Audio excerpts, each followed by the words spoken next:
Donc fin 2019, on a monté un gros projet en interne pour travailler sur la qualité de l'air dans les établissements petite enfance et les écoles.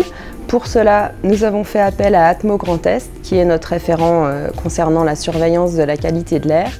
Donc, sur la ville de Nancy, comme dans d'autres villes, il y a différentes sources qui peuvent dégrader la qualité de l'air. Il y a quand même une majorité d'écoles qui se situent à proximité d'axes à fort trafic routier. Et puis après, donc, tout ce qui est résidentiel tertiaire qui peut également être source de différents polluants et qui peuvent dégrader la qualité de l'air extérieur. Donc on a réalisé une première phase de mesure donc avec différents types d'appareils. Un premier appareil pour mesurer donc, le CO2 qui permet de donner une indication sur le renouvellement d'air. Et puis en parallèle, on a mis aussi des appareils de mesure en continu du dioxyde d'azote et des particules fines pour voir l'évolution de la concentration de ces polluants dans les salles de classe ou dans les salles d'activité dans les crèches. Et donc on a constaté qu'une partie de la pollution issue du trafic routier se retrouvait à l'intérieur des établissements et que cette présence de polluants, elle pouvait être amoindrie par les pratiques d'aération dans les établissements. Ça m'a beaucoup intéressée parce que c'est vrai qu'on vit toute la journée avec une trentaine d'enfants enfermés, souvent sans penser à ouvrir les fenêtres parce qu'il y a du bruit à l'extérieur, parce que ça sent mauvais à cause des bus qui passent, etc.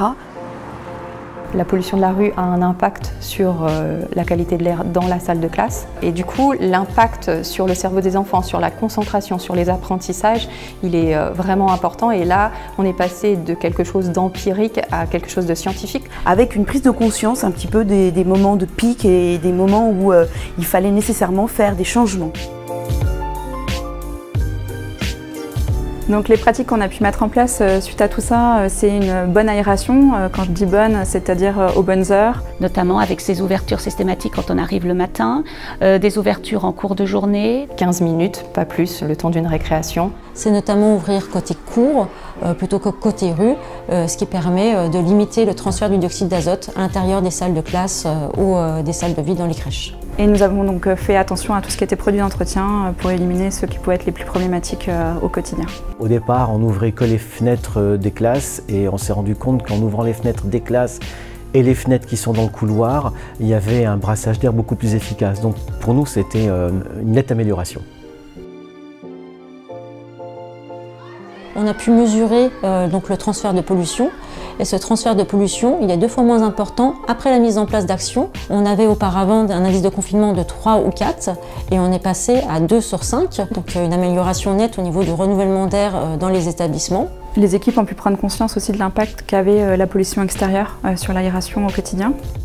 Donc l'objectif de la ville de Nancy, c'est de s'appuyer sur les résultats du projet Staner pour faire part de l'expérience à toutes les écoles et à tous les établissements petite enfance, mais aussi donc de proposer aux enfants des séances de sensibilisation avec le support d'Atmo Grand Est.